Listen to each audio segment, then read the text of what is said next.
I can't imagine, you know, you get so protected of your husband, your wife. You want to, when you hear things that are said, and you just, it's so, and you're a politician, so you have to kind of deflect everything, and everything's fine, but it has to really hurt when you hear people attacking your husband. Well, there are always two worlds in politics. There's the stuff you hear on TV, and then it's what you feel when you go out into the country.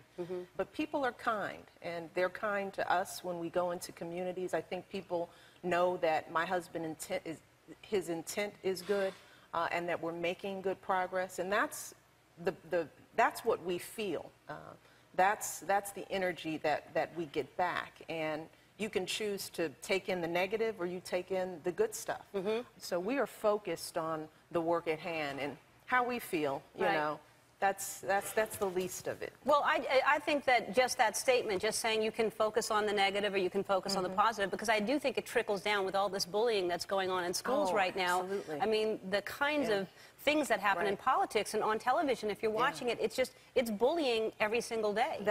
We talk about this all the time. I mean, we've developed a culture of bullying in so many ways, and I just want to thank you for the work that you've been doing with It Gets Better, because we need to start sending different messages to our kids. First of all, we need to let them know that it does get better, that the challenges they face for the few years that they're in high school or college, they can't let that eat them up, because all of these young people, regardless of their race, their sexual orientation, they are gifts to us, and they have so much to offer. And it's just terrible to find out that kids are letting this part of their life define everything about who they're going to be.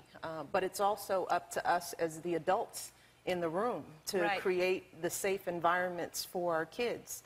And what I tell my kids is that it is their responsibility to not stay silent when they see something like that happen. And I think that that's, you know, a really good part of this campaign. We're telling kids to speak up, we're telling others to speak up, and we're telling the adults to look out for kids. We're all they have. And to tell, yes. And I think also, like I said, you know, you turn on the television and all you see are people judging other people and people being negative and being so nasty. And I think we have to act as a role model and to say, you know, if kids see adults treating each other that way and saying bad things about other adults, and then why wouldn't they say something about and understanding that we're all equal and we all deserve to be treated with respect. And the fact of the matter is that we're here trying to make this country better, all of us. And I don't question somebody who disagrees with me politically. I don't assume that they mean our country harm. And I think we have to give each other the benefit of the doubt. And if we start doing that in the political public discourse, then kids will follow our lead. They will follow our example. But we've got to set it. Absolutely. We've got to start now. Absolutely.